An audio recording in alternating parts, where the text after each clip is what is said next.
Salut les taureaux et bienvenue dans cet horoscope pour le mois d'octobre 2021. Mon nom c'est Gabriel, je suis astrologue et ensemble je propose qu'on regarde un petit peu les transits astrologiques pour vous spécialement pendant ce mois. Une chose qui est à noter particulièrement, c'est la rétrogradation de Mercure. Donc ça va vraiment teinter une bonne partie du mois et puis c'est un travail un petit peu plus intérieur, donc on va en parler. Sinon, c'est un mois qui va être quand même assez différent. J'ai l'impression qu'il va avoir une couleur particulière, parce qu'il y a beaucoup de planètes qui vont reprendre un mouvement direct. Alors, il y a Pluton, Saturne, Jupiter et Mercure qui vont tous, à un moment donné, durant le mois, reprendre leur direction vers l'avant. Ça veut dire qu'il y a eu auparavant un gros travail intérieur qui s'est opéré. Et puis, à un certain moment donné, c'est comme si tout allait débloquer. Où est-ce qu'on allait vraiment comme changer de direction puis faire comme, OK, c'est bon, j'ai fait l'intégration, j'ai fait le travail intérieur, maintenant je veux aller vers l'extérieur et continuer ce travail-là, le rendre plus concret. Alors, ça va être intéressant de voir ça. Sinon, dernier truc, c'est qu'il y a beaucoup de carrés entre le signe de la Balance et le signe du Capricorne. Alors vraiment ici, une bonne tension entre ces deux signes-là. Pour vous, ça va se jouer entre la maison 6 et la maison 9. Et donc, ici, ça va parler vraiment de votre quotidien et de vos croyances d'une certaine manière. Alors, il y a cette espèce de jeu qui va se jouer à plusieurs niveaux pour vous pendant le mois. Alors, pour débuter, du 28 septembre au 3 octobre, nous avons Mercure rétrograde qui va être en carré à Pluton. Donc, Mercure rétrograde. Mercure, c'est une planète qui parle de communication, d'intellect, de mental, d'échange avec les autres. Donc, il y a vraiment ce côté très aérien. La rétrogradation fait en sorte qu'on vit ça un peu plus à l'intérieur. On est en mode introspectif, on a envie de comprendre les choses, on a envie de revisiter ce qui s'est passé depuis quelques semaines et tout. Donc, on est vraiment en réévaluation. Le carré de Pluton, lui, va venir appuyer sur le gaz, en fait, et puis il va venir intensifier un petit peu tout ça. Pluton a cette capacité de venir mettre la focale sur les choses. Alors, tout ce qu'on va être en train d'observer à l'intérieur de soi avec le Mercure rétrograde, Pluton va venir mettre le doigt sur certaines choses qui ont besoin d'être transformées, qui représentent des peurs, des traumas ou des blocages, qui ont vraiment besoin de cette transformation pour pouvoir s'en libérer d'une certaine manière. Et donc, à travers ça, Pluton peut avoir l'air un petit peu tough teacher, mais c'est vraiment toujours dans cette idée de s'alléger pour pouvoir mieux avancer après. Donc, pour vous, ça se passe entre la maison 6 et la maison 9. Donc, la maison 6 qui parle de votre routine, de votre travail, de votre quotidien, vraiment de ce qui se passe au jour le jour. Pluton, lui, est en maison 9 et va venir toucher à tout ce qui est aux croyances, à tout ce qui est aux connaissances, en fait, qui sont un petit peu plus larges, qui vous habitent. Et donc, c'est comme si on était capable de vivre au quotidien. Puis en tant que taureau, vous êtes quand même assez routinier, vous avez besoin de votre stabilité, puis tout ça. Puis c'est comme si, d'une certaine manière, Pluton allait dire, oui, mais il y a peut-être plus grand. Peut-être qu'on est bien dans sa routine et tout ça, mais on est peut-être trop enfermé dans son carcan. Et Pluton va nous amener à sortir un petit peu de notre zone de confort et puis nous amener à nous re-questionner sur c'est quoi nos valeurs et c'est quoi qui se passe exactement pour nous à ces endroits-là. Donc, c'est ce genre de questions-là qui vont être posées. Ensuite, le 6 octobre, nous avons une nouvelle lune en balance. Alors, une nouvelle lune, c'est un moment où est-ce qu'on plante des graines, où est-ce qu'on installe des intentions pour qu'elles germent et qui se manifestent plus tard dans le temps.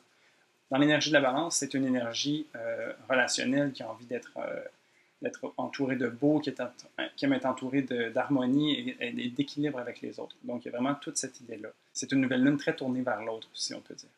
Pour vous, ça va se jouer dans la maison 6, et donc vraiment, ça va être de voir comment est-ce que dans votre quotidien, vous êtes avec les autres, comment est-ce que vous interagissez, quelle place est-ce que les autres ont dans votre routine, et tout ça. Et puis, ça serait intéressant de voir un petit peu qu'est-ce que vous avez envie de nouveau, qu'est-ce que vous avez envie d'instaurer dans votre routine, dans votre quotidien, dans votre travail peut-être même, où ça touche aussi à la santé, la maison 6. Alors, tu sais, comme peut-être que ça pourrait être à ce niveau-là, où est-ce que vous avez besoin d'équilibre, en fait? Comment est-ce que cet équilibre pourrait se manifester d'une nouvelle manière? Ensuite, du 4 au 11 octobre, on a le Soleil en balance qui est en chute, qui vient être en conjonction avec Mars en balance, qui est en exil. Alors, le Soleil est en chute ici parce que le Soleil est un principe d'ego et de vitalité, de force, c'est notre soi profond, si on peut dire, notre personnalité profonde. Et puis, il est en chute parce que, à travers l'énergie de la balance, le Soleil qui a envie de rayonner se voit devoir rayonner à travers les autres, ou rayonner, mais sachant que d'autres personnes sont proches et ils ne veulent pas nécessairement les aveugler. Donc, il y a vraiment comme cette espèce d'équilibre où est-ce que le Soleil est habitué de juste briller, puis là, il a besoin de prendre en considération d'autres personnes, et c'est pas nécessairement super confortable. Pour Mars, elle se trouve en exil parce que son domicile est juste en face dans le signe du Bélier, et donc Mars est une planète d'action, d'assertivité qui a envie de pouvoir poser des choses, de trancher, d'être direct et tout ça. Et puis, ben, lui aussi, dans la balance, il doit faire attention un petit peu aux autres, il doit prendre en considération l'opinion de tout le monde autour de lui, tu sais. Alors, c'est un petit peu plus dur d'être directif ou d'être assertif dans cette position-là. Et donc ici, la conjonction fait que le Soleil et Mars viennent s'illuminer ensemble. Pour vous, ça se joue toujours, la balance, c'est toujours la maison 6 pour vous. Et donc, comment est-ce que, on parlait tantôt de sortir de sa zone de confort, qu'est-ce qui a besoin d'être changé un petit peu? Quelles actions ont besoin d'être portées pour que cet équilibre vienne s'installer?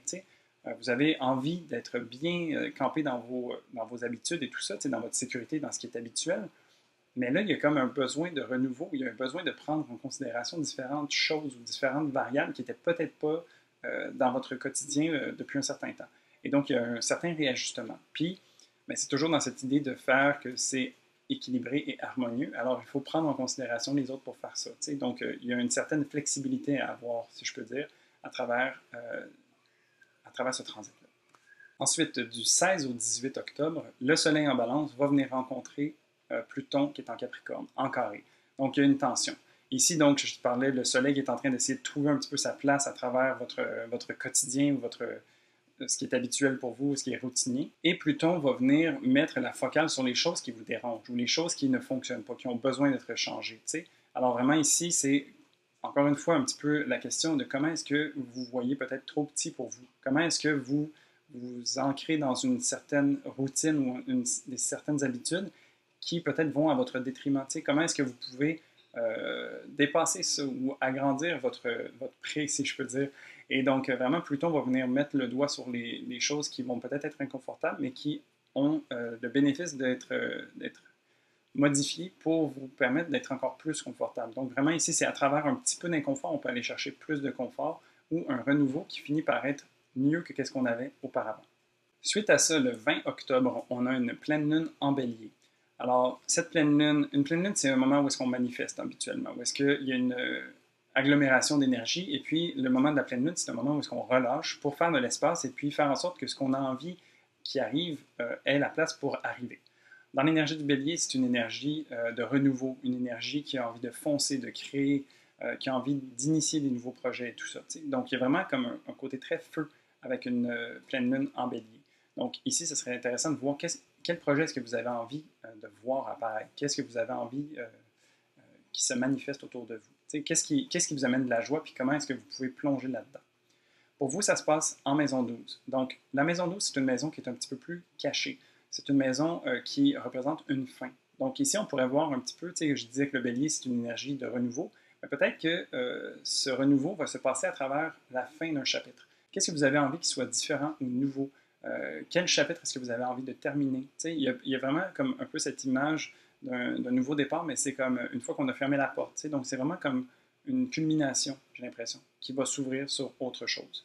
Cette pleine lune aussi fait écho à celle d'il y a 6 mois, donc la nouvelle lune en bélier, et ça pourrait être intéressant de revisiter un petit peu ce qui se passait à ce moment-là que vous avez mis en terre pour laisser évoluer jusqu'à ce moment-ci.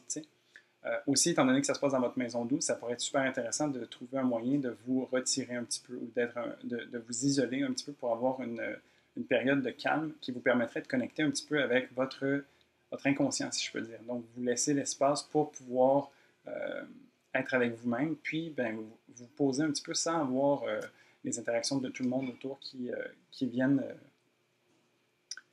peut-être modifier comment vous vous sentez. T'sais, il y a beaucoup d'énergie de la balance, et puis ici, ben, cette énergie de bélier vient vous ramener à vous, et puis vous poser vous avec vous-même. Pour finir, du 25 au 27 octobre, on a Vénus en Sagittaire qui va faire un carré à Neptune en Poisson.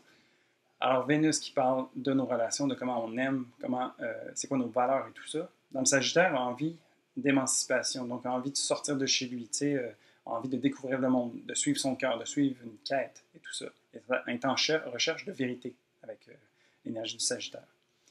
Neptune en Poisson, c'est une planète qui est très spirituelle et qui se trouve dans un signe très spirituel aussi. Donc, il y a vraiment cette idée de connexion à plus grand que soi, de dissolution, de pouvoir fondre à l'intérieur de soi et se laisser porter par on ne sait quoi, de suivre le flot vraiment. Alors ici, il y a un carré, donc il y a une tension entre la maison 8 et la maison 11. Alors la maison 8 vous amène à vivre une certaine transformation, une certaine mort-renaissance, en fait, de choses qui n'ont plus raison d'être. Alors vraiment, quand vous suivez votre cœur et que vous suivez un peu cette voie qui vous habite, qu'est-ce que vous pensez qui n'a plus sa place et qui pourrait être changé ou transformé? La maison 11, par rapport à Neptune, ici, vient vous appeler à vos aspirations et à vos rêves. Donc ici, il y a vraiment ce travail de délestage avec l'énergie du Sagittaire pour aspirer vers un futur meilleur ou plus aligné avec vous.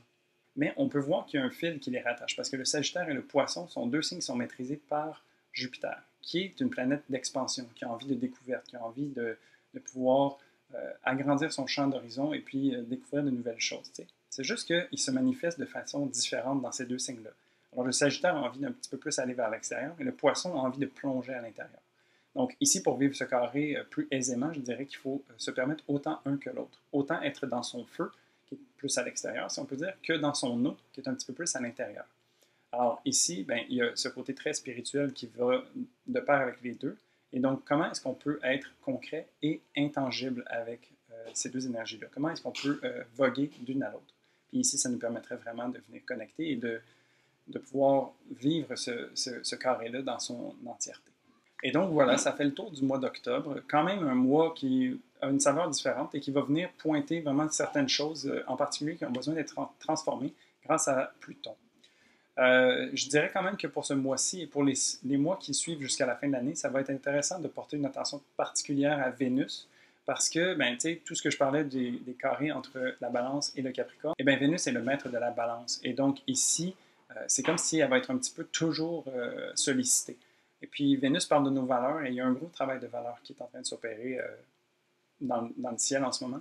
Et donc vraiment, c'est de voir un peu comment est-ce qu'on peut nourrir cette Vénus-là en suivant dans quel signe elle est, puis en voyant aussi qu'est-ce que ça veut dire pour nous. Et donc voilà, j'espère que tu as aimé cet horoscope. Je te souhaite un très beau mois d'octobre. Et sinon, moi, je te dis à la prochaine pour un prochain horoscope. Salut!